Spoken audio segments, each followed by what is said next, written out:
Hello and welcome. I'm Ankit, and you're watching the Daily News Simplified. Today we'll be taking up 7 important articles. But before moving forward, please make sure to hit the like button. And if you want to stay updated with various toppers talk, please make sure to hit the subscribe button as well. Because we'll be putting up many more videos in days to come, which will feature toppers and their opinions on how to prepare for UPSC exams. Today is 18th of April, which means that summer season is already here.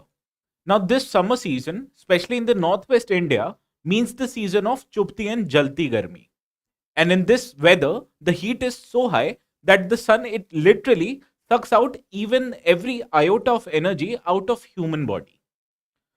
This also brings us our attention towards impending threat of heat waves. And in this regard, the government has come up with heat actions plan which helps the government to deal with the incidents of heat wave in a better manner. This news article it appeared in the text and context section of the Hindu newspaper, which makes it important from GS paper 3 syllabus because the syllabus highlights disaster and its disaster management. Further, questions related to various urban disasters such as urban flooding incidents have been asked by UPSC before, especially in the year 2016. So today's news article and the related discussion on heat wave, it is important from mains exams perspective. Let us discuss what is this heat wave incident is all about. This heat wave is usually an abnormally high temperature period over a certain area. According to Indian Meteorological Department, there are many ways to categorize an incident as a heat wave. First of all, heat wave is only considered when the temperature of any station reaches more than 40 degrees centigrade, whereas in coastal areas, it can be categorized only after the temperature reaches more than 37 degrees centigrade. Whereas on the other hand, in hilly areas, if the temperature is more than 30 degrees centigrade, then it is categorized as a heat wave. But this is just the first condition. Additionally, there are also some conditions that have to be met in order to be categorized as a period of heat wave. For example, the first condition is the departure from normal temperature. And if the departure is more than 4.5 to 6.4 degrees centigrade, then this incident is categorized as a heat wave. Whereas on the other hand, if the temperature is more than 6.4 degrees centigrade, it is an incident of severe heat wave. This was the first classification which highlighted the departure of temperatures from more than normal temperatures. The second temperature condition, it is based on actual maximum temperature. In case the maximum temperature it is more than 45 degrees centigrade, then it is categorized as heat wave. Whereas if the temperature it exceeds 47 degree centigrade, then it is severe heat wave.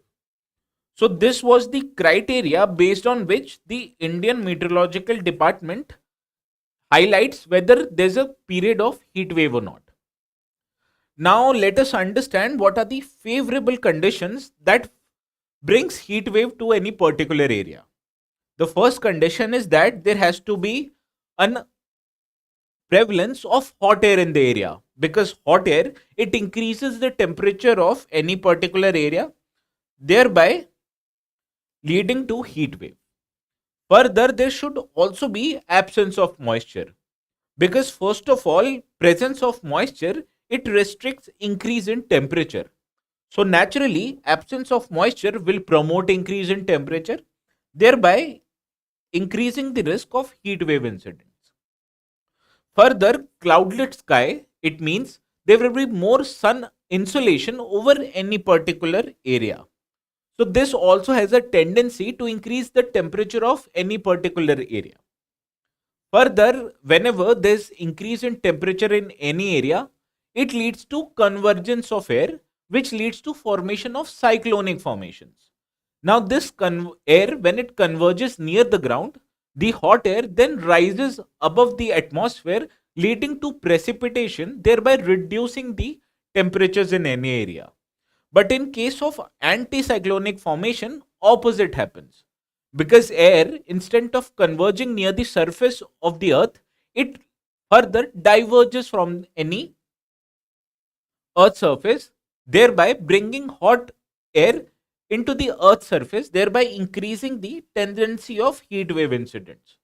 So these are the four conditions that brings heat air to any particular area. That is prevalence of hot air, absence of moisture, cloudless sky, as well as anticyclonic formation. Understood. Now let us understand what is the impact of heat wave on various different pillars. First of all, heat wave is a severe incident which can lead to significant health impact on an individual's health. Because heat wave, it may lead to cramping of muscles, thereby affecting our mobility. Further, it may also leads to exhaustion, thereby promoting dehydration in a human body. Also, increasing incidence of rise in temperature, it also has a tendency to promote heat strokes in human body. Now, these heat strokes can be quite fatal for a person, can even eventually lead to their deaths. Now, let us understand how heat wave affects agricultural system of the country. Now, increase in temperature, as you can understand, it negatively affects plant growth. Further, it also increases the stress in livestock of the country. Now, this increase in stress among the livestock, it eventually lowers their productivity. That means if cow is there in a heated environment, it will eventually lead to lowering of the milk production of that particular livestock. Additionally, these heat wave incidents, they also have a tendency to increase the threat of wildfires and drought incident. And all these factors, it negatively affects the agricultural system of the country. Now let us understand how heat wave affects the energy system in the country. Now the common sense, it might highlight that whenever there is a heat wave incident in any particular area, it increases the energy demand of that area, because naturally people will use their air conditioners more, thereby increasing the energy demand. Now, this increase in energy demand will also increase the load on power transmission system, thereby have the tendency to even lead to failures of power transmission system because of their increasing load. So it also affects the integrity and security of our nation's energy system. Understood? Now let us understand what are the factors that affect the vulnerability of people with, with respect to heat wave incidents. First of all, quality of built environment also severely affects the amount of vulnerability. Because people like you and I who live in pakka houses, we are very much protected from heat wave incidents. But on the other hand, people who live in shanty houses or do not have any households, that means they are homeless in nature, they are more vulnerable to the impacts of heat wave. On the other hand, urban geographies, they have increased amount of concrete built up areas, has more amount of air conditioners, also has an increased amount of public transportation and vehicular transportation, which also increases the amount of heat that is present in the urban areas. And this eventually leads to what is called as an urban heat island effect. Now, this increase in temperature, it is much more prominent in countries' urban areas, because first of all you have to build up an urban area with modern infrastructure, which might also lead to lesser or removal of forest in that urban areas. Hence, urban people, especially in built up environments, they are more vulnerable due to urban heat island effects. Now let us understand how employment type affects our vulnerability to heat wave incidents. For example, people who live in or who work in office areas, they are very much protected from the impacts of heat wave. Whereas on the other hand, people like hawkers on our street or daily wages who work in construction sites, they are more vulnerable to the impacts of heat wave because they are working in open air. So, employment type, especially with respect to people who work in open areas like guards, daily wagers, hawkers, they are more vulnerable to heat wave incidents. Further, people who have a sedentary lifestyle, they are more vulnerable to heat wave incidents as compared to people who have an active lifestyle. Because having a sedentary lifestyle brings you at risk with various cardiovascular diseases. On the other hand, person who is already physically fit, he has a better tendency to be better resilient in as far as their immunities are concerned. So naturally, people who have a sedentary lifestyle, they are more vulnerable to impacts of heat wave incident. Now, climate change, it will also exacerbate the prevalence of increased temperatures in the days to come. Now, this will increase the vulnerability of overall population in any area. So you can understand climate change, living a sedentary lifestyle, having an employment type which makes you work in open areas, living in urban geographies, and people who do not have access to quality built environment, they are more vulnerable to the impacts of heat wave incidents. Now let us understand what should be the ideal way forward in order to protect people of India from heat wave. Now, in this regard, as you've already understood, the NDMA, that is National Disaster Management Agency, it has imposed responsibility on various governments to bring forward what is known as heat action plans. Now, these heat action plans, they have all kinds of ways in which the government will react to any heat wave incident. Now, it carries or it includes measures that will make government aware people from impending heat wave incidents, have measures on how the government will react to heat wave incidents by capacity building of its workforce and healthcare professionals, and also will collaborate enable the government to collaborate with other actors in order to protect the people. So this is what heat action plans is all about. Now today's news article, it highlights that these heat action plans have to be changed in order to make them better by enabling the government to protect people in a much more effective way. Now, in this regard, the first suggestion given in today's article is the need to adapt to local context. Because naturally, as I've already highlighted here, the criteria for determining whether the incident is a heat wave incident or not, it is based only on the absolute maximum temperature levels.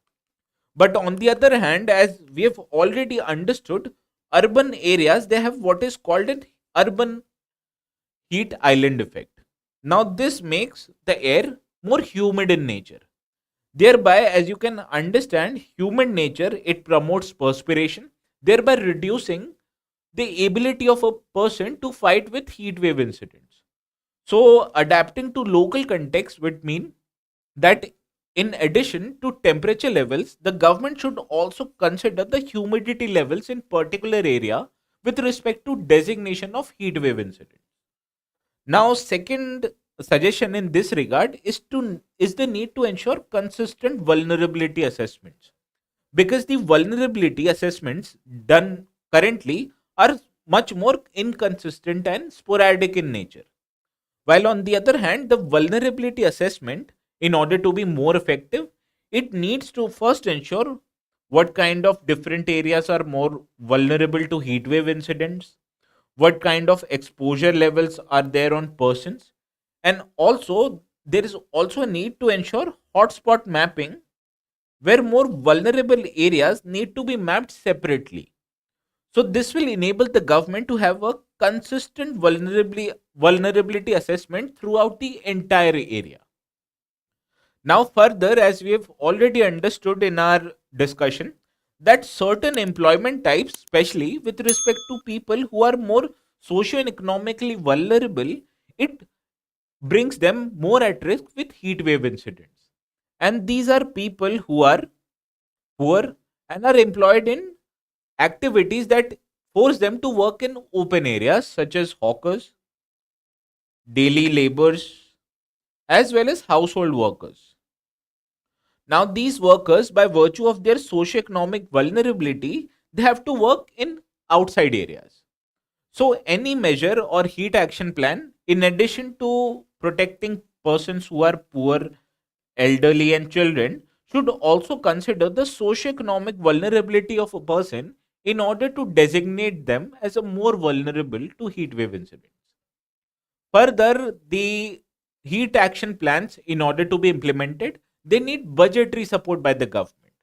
So, in this regard, today's article it highlights the need to have a separate budget for heat action plans. Additionally, there are many more resource allocation with respect to increasing the resilience of India's urban areas. So, this article demands that these resource allocation should also be integrated separately with a definite budget which will increase the amount of funds available with the government for implementing their heat action plans. Further, government primarily forms this heat action plan on its own.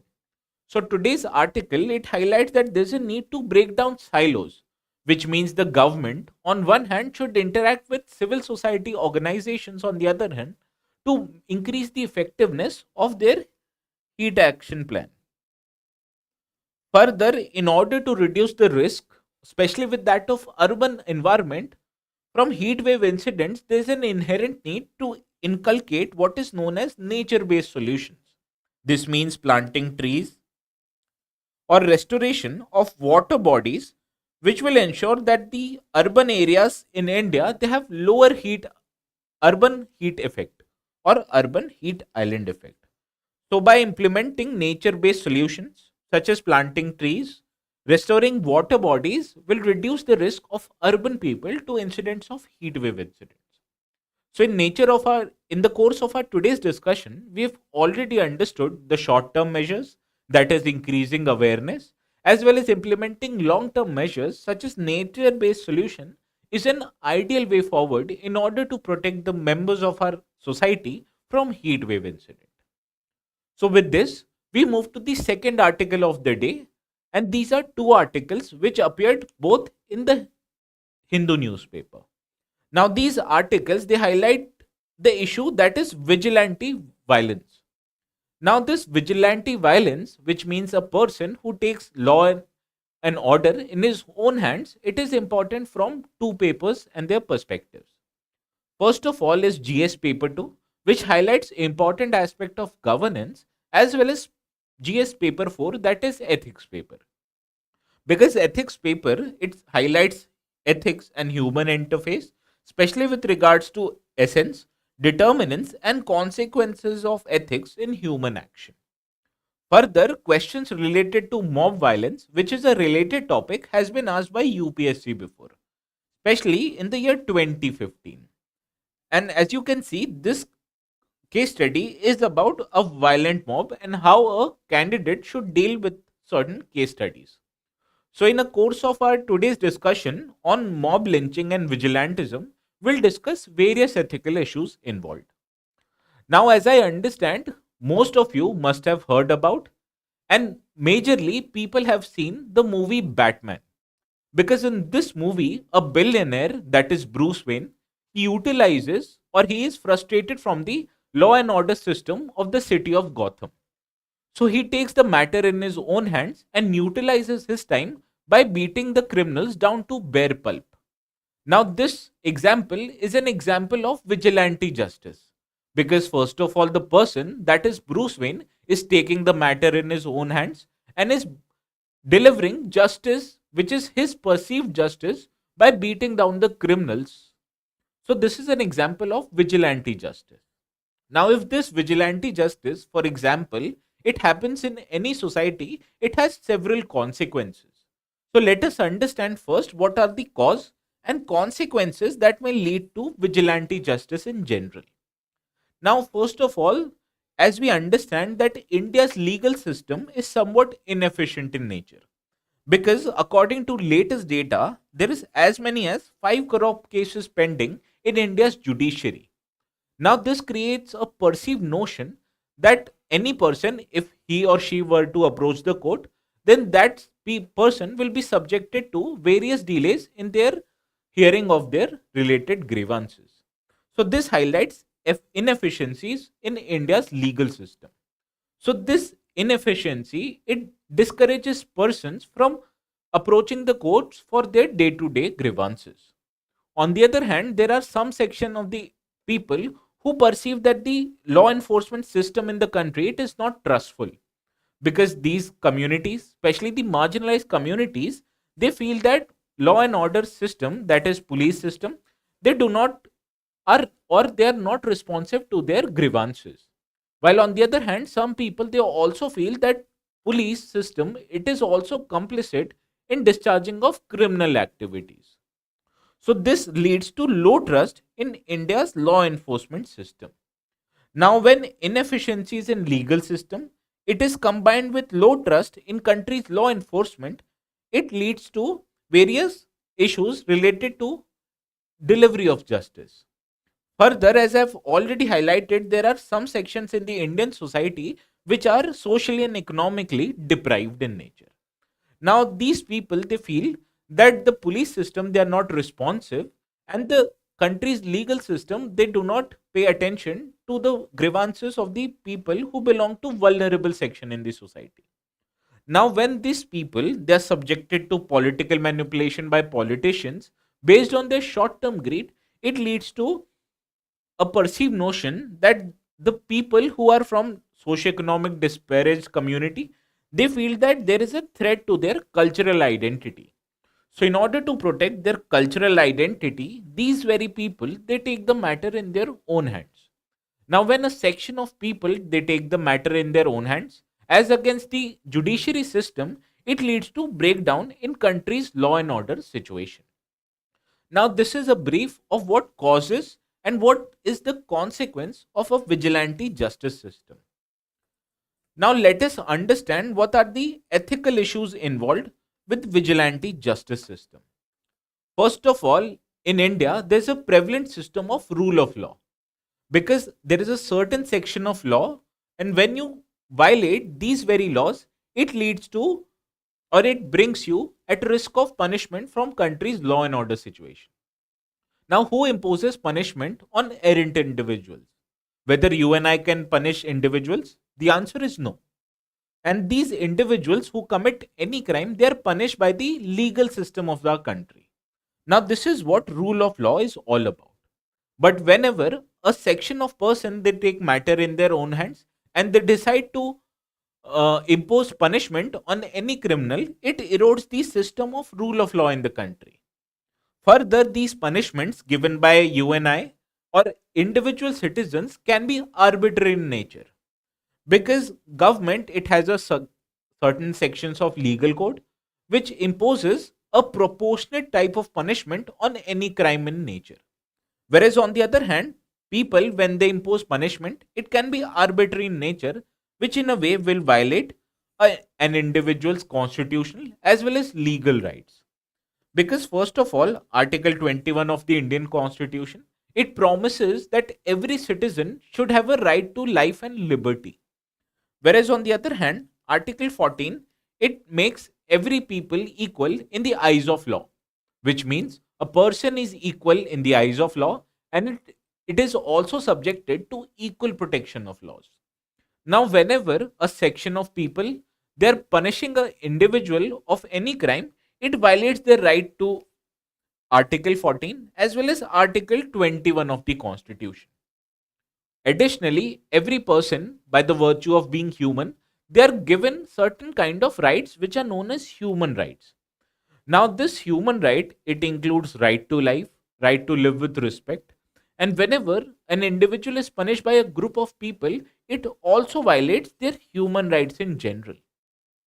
Further, this vigilante activities, it also has the potential to threaten the social fabric of any country or any society, because it removes the social cohesion and it reduces the trust of people in any society, thereby bringing the threat of social unrest. So these were the issues that are related to vigilante justice in general. Now let us understand what should be the ideal way forward in order to reduce this menace of vigilante justice. Now, first of all, as I already have highlighted, there's a need for stronger law enforcement in the country, because by stronger law enforcement, it will help the criminal justice system send a message to people that it is the justice system by authorities which will punish the criminals and not private citizens. So there is an inherent need for stronger law enforcement. Further, the country's criminal justice system should have to be effective in order to punish any criminals in a free and fair manner. So, any criminal, if he or she would to commit crime, they should be punished only by the criminal justice system and in a fair and impartial manner. Further, there is also a need to undertake reforms in countries' criminal laws. Because, first of all, quite recently, the government brought forward what is known as Bharatiya Nyaya Samhita. Now, in this legal code, the government it brought forward section 103, subsection 2, which highlighted that any person or a group of person that is more than 5 people, they murder a person based on their race or religion, then these people they'll be subjected to death penalty. In addition, also can be subjected to life imprisonment. So this is the example of how reforms in criminal laws they are very much necessary in order to prevent this menace of vigilante justice. Further, the government should also undertake public education program first of all in order to increase their awareness of the threats of vigilante justice. And this can be done through community outreach program, public service announcements and various other measures. Also, government should also look or also ensure addressing of socio-economic needs of various people, because these vigilante crimes they are mainly committed by persons who are poor or unemployed in nature. So by promoting unemployment and reducing poverty in India, the government can look to prevent these incidences of vigilante justice. So, by stronger law enforcement, having an effective criminal justice system, undertaking reforms in criminal laws, by increasing awareness of public, and undertaking social and economic programs are an ideal way forward in order to prevent the vigilante justice and vigilante crimes. Understood? Now, let us move to the third article of the day, which you can see appeared in the Business Line newspaper. Now, this article it highlights that the in WTO meeting, India is seeking a permanent solution for public stockholding issue. Now, this WTO and its related agreement on agriculture, it is important from GS paper 2 perspective because the syllabus it highlights global agreements involving India or affecting India's interest. Further, a question on same topic it appeared in the mains of the year 2013. So this topic it is important from mains perspective. Now let us understand what is the issue related to public stockholding and why is India favoring for a permanent solution of this issue. Now farmers in any country, be it India or any other country, they are extended some kind of support by the nation's government. Now these support they can be of various types. For example, the government of India or the state government for that matter, it provides farmers with electricity and agriculture or irrigation support. Now, whenever the government it is uh, constructing transmission lines for electricity power or it is constructing canals for farmers to provide with irrigation support, it is an example of support for India's agricultural system. Now, these general measures, such as providing farmers with electricity and water support, it is categorized as a green box initiative by the World Trade Organization because these initiatives they are general in nature and it does not undertake any kind of market distortion. Because utilizing power and water, farmer they can grow any crops. Understood? So this is an example of green box benefits because it does not have the potential to distort the market. Further, there are another kind of subsidies, for example, the minimum support price. Because in order to protect farmers, the government has announced the MSP program for 23 crops. Now, this MSP support is announced for 23 crops, but in practice, it is the government prefers procuring of only rice and wheat.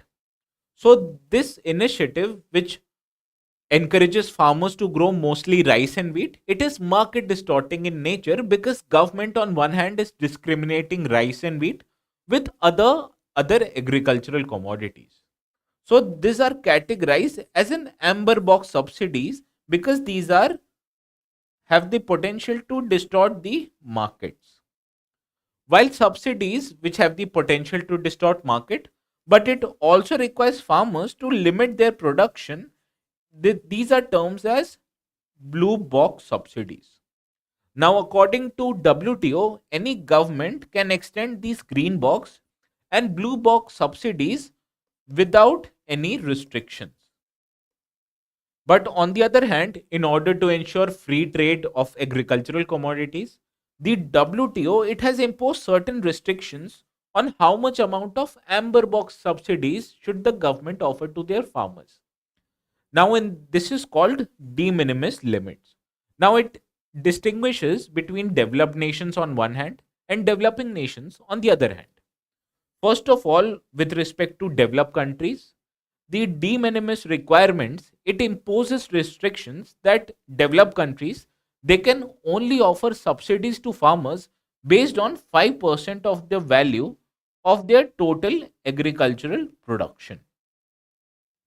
While on the other hand, the amount of subsidies that a developing country can give to their farmers, it is double the amount. That is, they can extend up till 10% of the value of their agricultural production in form of subsidies to farmers.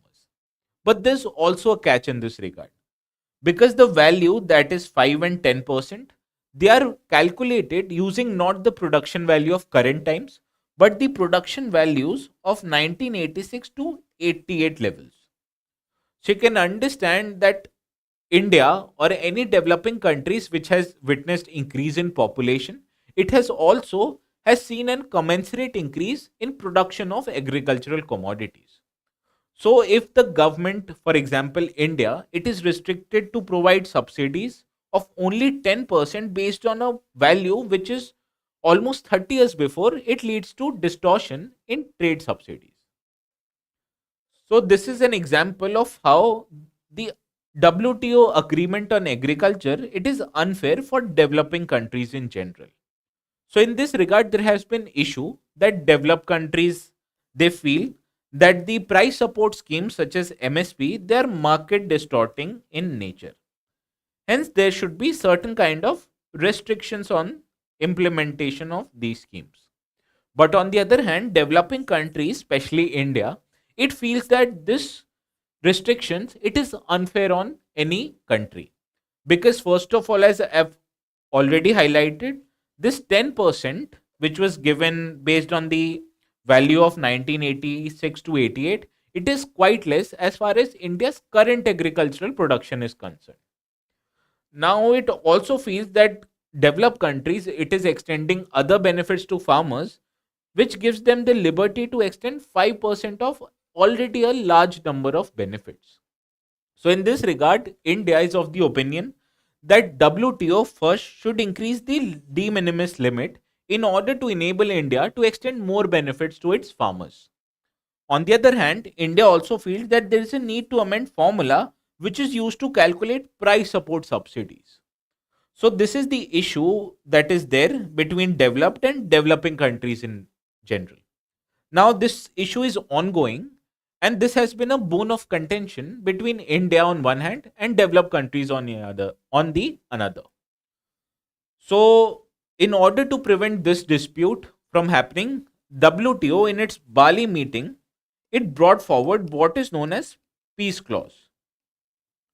Now according to this peace clause, if any developing country if it were to increase its subsidy beyond 10%, then another WTO country cannot appeal against this particular measure.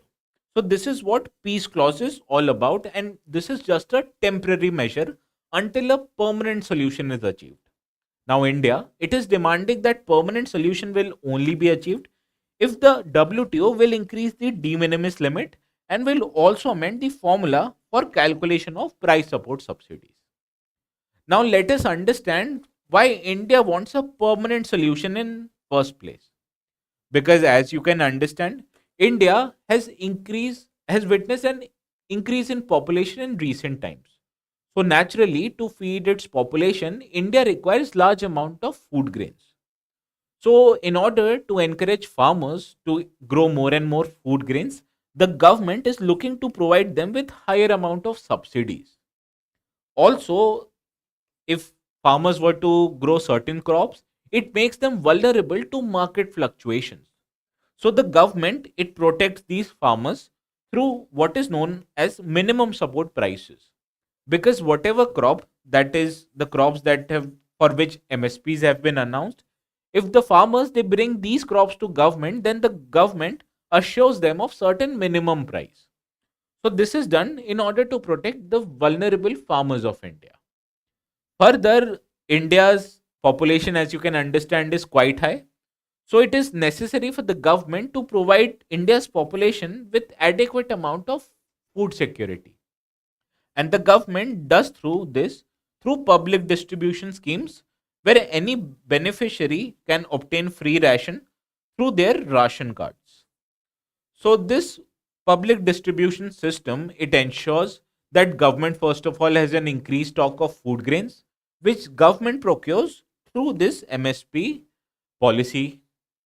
So these are the three reasons that the need to provide farmers with higher subsidies, protect farmers from market fluctuations, and also to ensure food security of its population is the reason why India wants a permanent solution for public stockholding.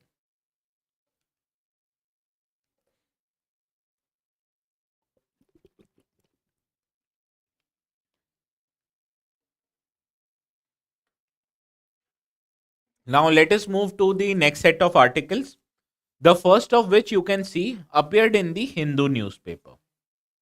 Now, this article highlights that the center has introduced certain changes in its green credit program.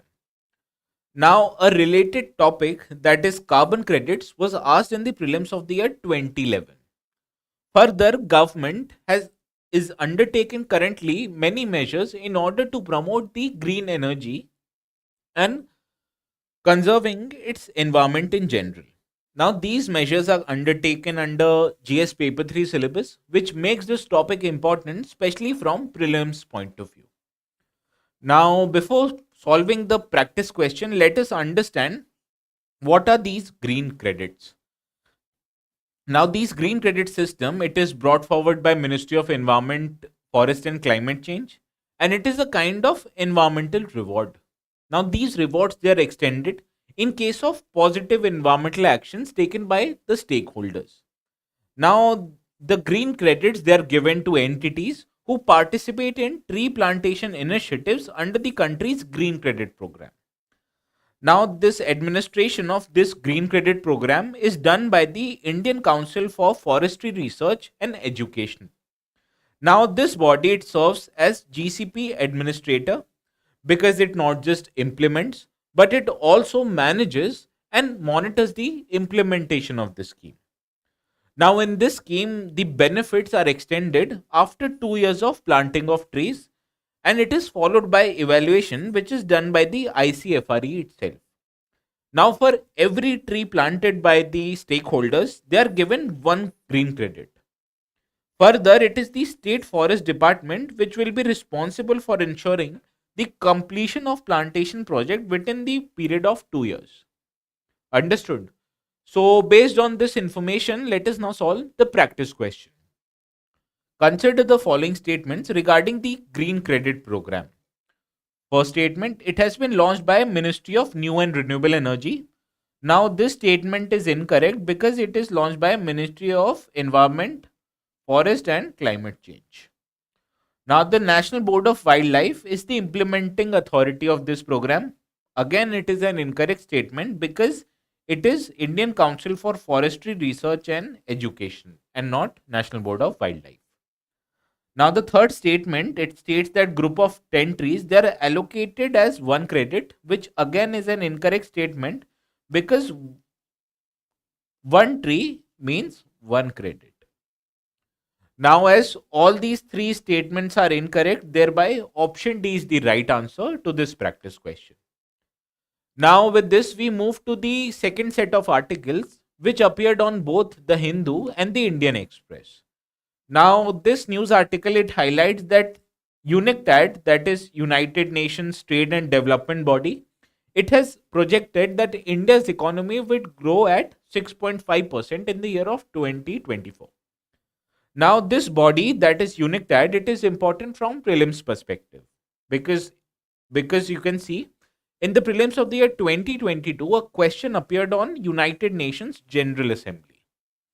Further, this UNCTAD, it is an important international institution which has some structure and mandate for implementation in international relations. So, this is an important topic from GS paper 2 perspective. Now, let us understand what is this body all about. Now, this United Nations Conference on Trade and Development, it consists of 195 member states and it is an organ of United Nations General Assembly. Now, this body it reports not just to General Assembly but also to Economic and Social Council of the United Nations. Further, this body it also is a part of United Nations Sustainable Development Group, and this body it helps developing countries in general to have or to practice more equitably in the world economy. And these countries they can use trade instruments, investment in order to increase their development levels. Further, this UNCTAD it also works with member states, international organizations, civil society organization for promotion of trade and development all across the world. Now, it is important to note that these conferences they are held every 4 years. Now, there are handful of reports which are also published by this body, and these are the reports that you can look after the end of the class. Now, let us solve the practice question. Consider the following statements regarding UNCTAD. The first statement, it is a principal organ of the United Nations. Now, this statement is incorrect because there are 6 bodies such as United Nations Security Council, Court of Justice. These are the principal organs of the United Nations. Now, on the other hand, UNCTAD, it is an organ of General Assembly. So, first statement is incorrect. Now, the second statement, its conferences, they are held every year, which again is an incorrect statement because here I have highlighted that the conferences of UNCTAD, they happen every 4 years. Now, the third statement, this body it publishes technology and innovation report, which is a correct statement because technology and innovation report is mentioned here and this is published by the UNCTAD. Now, as only third statement is correct, thereby option A is the right answer to this practice question. Now, we move to the next article, which also appeared in the Hindu newspaper. Now, this article it reports that Russia has started withdrawal of its troops from the Nagorno-Karabakh region. Now, this region has been in news for some time because of the conflict between Azerbaijan and Armenia. Now, as this topic was in news, hence it was also asked by UPSC in this year's prelims. So, any region which is in news is important from prelims perspective.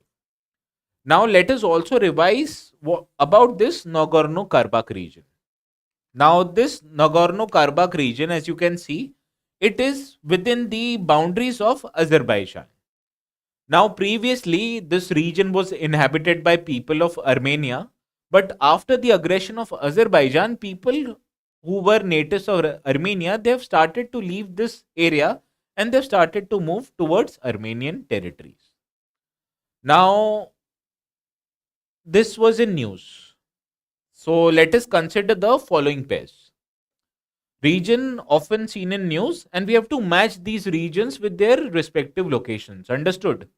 Now, the first pair it says that Nagorno-Karabakh region is in Armenia, which you can see from this map is an incorrect pairing because Nagorno-Karabakh lies in the territory of Azerbaijan. Further, Mogadishu is in Somalia, which you can see from this particular map as Mogadishu is a capital city of Somalia. So, second pairing is correct. Now, the third pairing which states Amara region, And this pairing states it is in Iran, which is an incorrect statement because Amara is located in the northwestern region of the country of Ethiopia. So, as only second pairing is correct, so option A is the right answer to this model question. Understood? Now, let us move to the last article of the day, which you can see appeared in the Business Line newspaper. Now, this article it highlights that India recently has amended its double taxation avoidance agreement with Mauritius in order to prevent erosion or shifting of taxes from India to other countries. Now, this is an example of base erosion and profit shifting, which is utilized by companies in order to avoid paying taxes in jurisdictions which have higher income taxes. Now, this question was asked in UPSC 2016, and also this syllabus it is important from GS paper 3 perspective because liberalization of economy it means moving out of money from one country to another, and it has several intended and unintended consequences on any economy. Now, let us understand the what, why, and how of this article. Now, this article is talking about that globally there has been initiatives by countries in order to reduce investment flows which are routed through low tax jurisdictions such as Mauritius. Now, there is another name to these low tax jurisdictions as they are termed as tax havens. Now, why is such measures are taking place? Because corporates in many countries they are involved in a process of shifting their taxes to lower tax jurisdiction, and these corporations they undertake such measures in order to avoid paying taxes. Further, it also leads to revenue loss in the country in addition to risk of tax evasion and money laundering. Now, let us understand how our countries trying to prevent this avoidance of taxation. Now, recently, as I've already highlighted, India has amended its double taxation avoidance agreement with that of Mauritius. And in this regard, government has brought forward a amendment which will mean that if any corporation were to primarily use the treaty just to avoid paying taxes, then the benefits under this agreement will not be extended. Now, this article talks about low tax jurisdictions such as Mauritius, Luxembourg, and Cayman Islands. Now, these tax jurisdictions they are also known as tax havens. Now, globally, there's no universally accepted definition of what countries are tax havens, but there are certain kind of features which helps us identify whether a country is a tax haven or not. First of all, these countries they have either zero or very less amount of taxation rates. Now, these low amount of taxation rates it promotes company to set up their shell companies in these jurisdiction, and these companies they utilize the shell companies to route their trade and investment flows. Now, when they are utilizing these shell companies they enable the corporations to reduce their tax burdens. Additionally, these tax havens they also have a certain kind of feature that they are not very transparent as far as sharing of tax related information with other countries are concerned. So these are countries which have secrecy in sharing of taxation related information. Further, these countries they also have regulations that enable companies who do not even have a substantial activities in particular jurisdiction to pay taxes in that jurisdiction itself. So these are the three conditions that these countries they have either less amount of taxation rates or they have secret taxation agreements which enables them to prevent sharing of taxes information with other countries. Further, these countries they also allow companies who do not have any substantial activity to set up their bases in their domestic territory. Now let us consider the practice question. Now this practice question it asks us how many of the above features are exhibited by a tax haven country. Now it states that tax haven countries have high taxation rate, which is an incorrect statement because they either have nil or low taxation rates. Now, these countries, they have prompt information sharing with other countries, which again is an incorrect statement because they are countries who have a clause of secrecy which prevents them from sharing information with other countries. Further, companies having substantial activities in these jurisdiction again is an incorrect statement because these tax havens, they permit companies who do not even have a substantial economic activity. So, how many of the above features are exhibited by the tax haven country? And the answer to this question is option D, as none of these features are exhibited in a tax haven country. Understood. So, this was all for today's discussion of Daily News Simplified. We'll see you again tomorrow at 6. And until then, I bid you a very good night.